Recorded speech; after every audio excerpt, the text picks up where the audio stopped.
Assalamualaikum dan salam sejahtera kepada Dr. Chung Tung Moy dan rakan kursus APK Seksyen 8 sekalian. Kami akan membentangkan idea produk yang ingin kami laksanakan dalam kursus ini. Saya selaku CEO Azrul bin Abdul Muttalib dan dibantu oleh 6 ahli yang masing-masing memegang jawatan sebagai Publicity and Marketing, Packing and Delivery Management, dan Financial Management. Saya akan meneruskan pembentangan ini dengan pengenalan.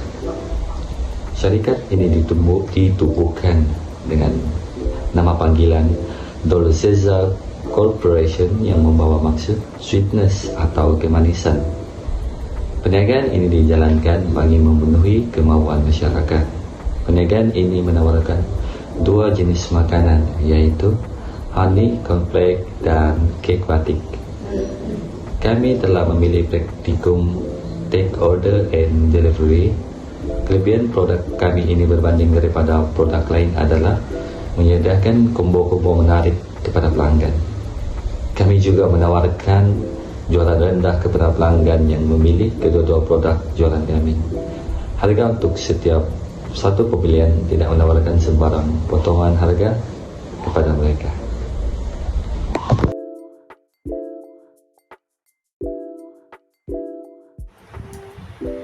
Hai, nama saya Marcella Colina, memegang nombor metrik BC22160263. Okey, dalam slide ini saya akan membentangkan cara untuk mengenal pasti idea perniagaan.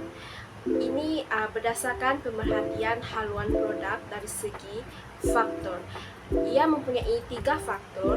Yang pertama adalah faktor ekonomi, yang kedua adalah faktor sosial, dan yang ketiga adalah faktor teknologi. Baiklah, untuk faktor ekonomi yang menunjukkan kudapan ini sesuai untuk pelajar dan keluarga. Dan faktor ekonomi ini juga menunjukkan bahawa produk makanan ini harga ia mampu dibeli.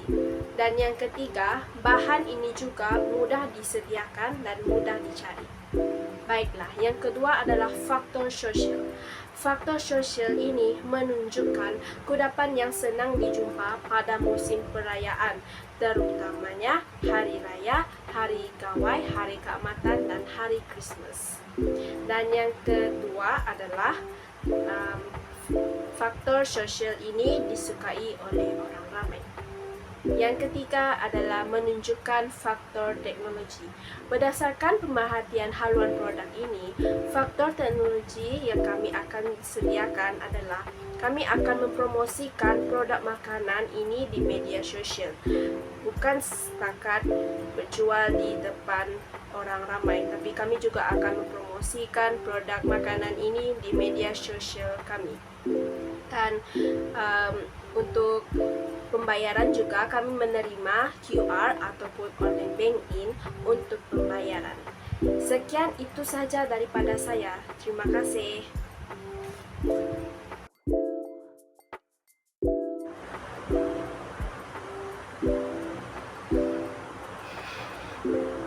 Hai, saya Sivelina Vanessa, memegang nombor kad metrik BC22160235. Okey, hari ini saya akan membentangkan cara kedua dalam mengenal pasti idea perniagaan. Dalam mengenal pasti idea perniagaan adalah mencari ruang dalam pasaran. Misalnya, kami akan menumpukan kepada komuniti sekitar seperti pelajar UMS serta penduduk yang berada di sekitar tempat tinggal kami. Bukan itu sahaja, kami juga akan menitikberatkan kualiti produk agar dapat menarik serta memuaskan hati pelanggan. Kami akan mendengar apa yang komen daripada pelanggan-pelanggan supaya kami dapat membaiki apa yang kekurangan dalam produk yang kami akan sediakan. Bukan itu sahaja, produk dari corporation kami iaitu Dolcezza juga akan menjadikan produk kami sebagai makanan ringan kepada pelajar, terutamanya kepada pelajar, supaya ia dapat menjadi makanan sampingan dan senang dibawa kemana-mana sahaja. Contohnya pergi sewaktu belajar, ia akan dijadikan sebagai kudapan belajar semasa melakukan aktiviti dan belajar. Itu saja daripada saya. Sekian, terima kasih. Oke, salam sejahtera. Oke, kali ini saya akan menjelaskan tentang kami punya perniagaan dan saya akan bahas untuk bahagian model perniagaan. So, yang pertama adalah kos perbelanjaan. Kos perbelanjaan kami anggarkan dia bergantung kepada keuangan kami sebagai seorang pelajar. Jadi yang penting tidak melebihi RM700 lah untuk kami punya kos perbelanjaan nih. Dan kami harap keuangan pun stabil dan setakat ini oke. Untuk yang kedua adalah rakan kongsi utama. Dan bagi kumpulan kami, rakan kongsi utama dia terdiri daripada kumpulan kami sendiri, bagaimana kami membagikan kumpulan dan tugas masing-masing untuk setiap ahli.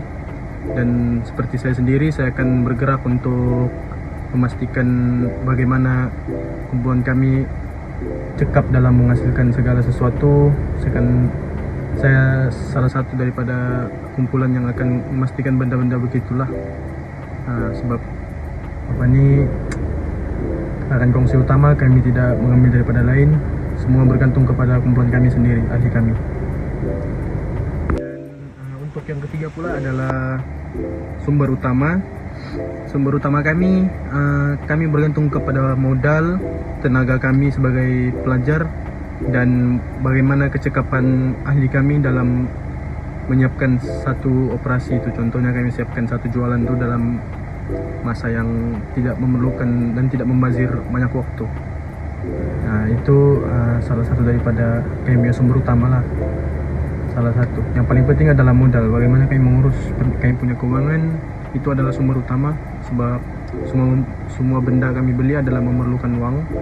So, sampai situ saja. Saya rasa cukup untuk 3 untuk saya punya bahagian.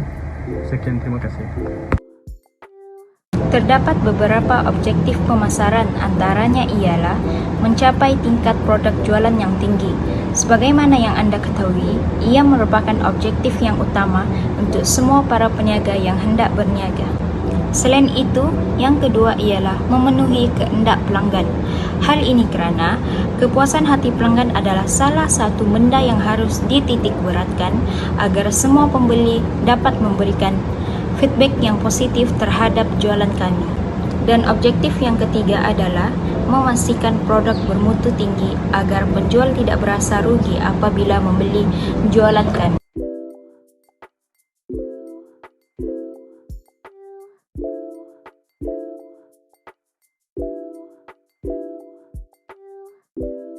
Yang seterusnya ialah perancangan memantapkan perniagaan. First of all, semua syarikat haruslah membuat poster jualan yang menarik agar dapat menarik perhatian para pembeli. Lalu poster tersebut diedarkan maupun dilekat di mana-mana kawasan dalam UMS. Tambahan juga membuat rakaman pengiklanan melalui aplikasi Canva ataupun CapCut. Hal ini demikian adalah bertujuan untuk melancarkan produk jualan dan memberitahu orang ramai mengenai penjualan yang akan datang. Oleh itu, rakaman yang kami dapat akan menyampaikan sedikit sebanyak mesej yang berkaitan jualan kami. Akhir sekali, mempromosikan di semua media sosial seperti WhatsApp, Facebook, Instagram, dan sebagainya untuk mendapat tempahan melalui dalam talian.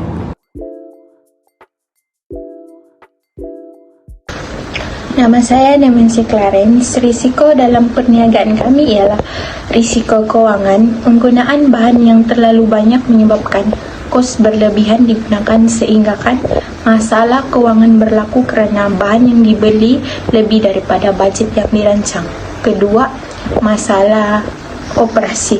Kekangan masa untuk kami melaksanakan perniagaan disebabkan oleh faktor cuaca yang tidak menentu. Selain itu, masalah masa.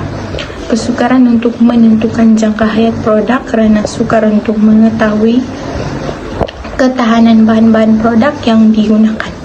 Seterusnya, masalah pengurusan. Pembatalan pesanan yang dibuat oleh pelanggan menyebabkan operasi perniagaan tertangguh.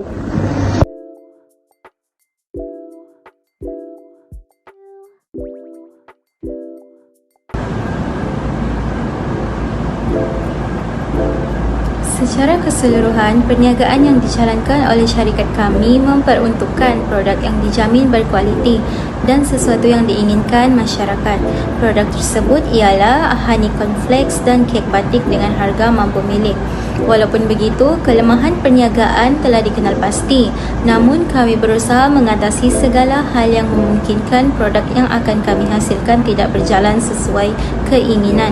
Oleh itu, kami amat berharap objektif perniagaan mampu dicapai dengan jayanya pada akhir nanti. Disebabkan pelanggan yang kami sasarkan adalah golongan mahasiswa universiti dan ianya tidak terhad kerana kudapan ini digemari ramai dan lazat serta mampu menarik perhatian pelanggan luar atau orang awam. Thank you.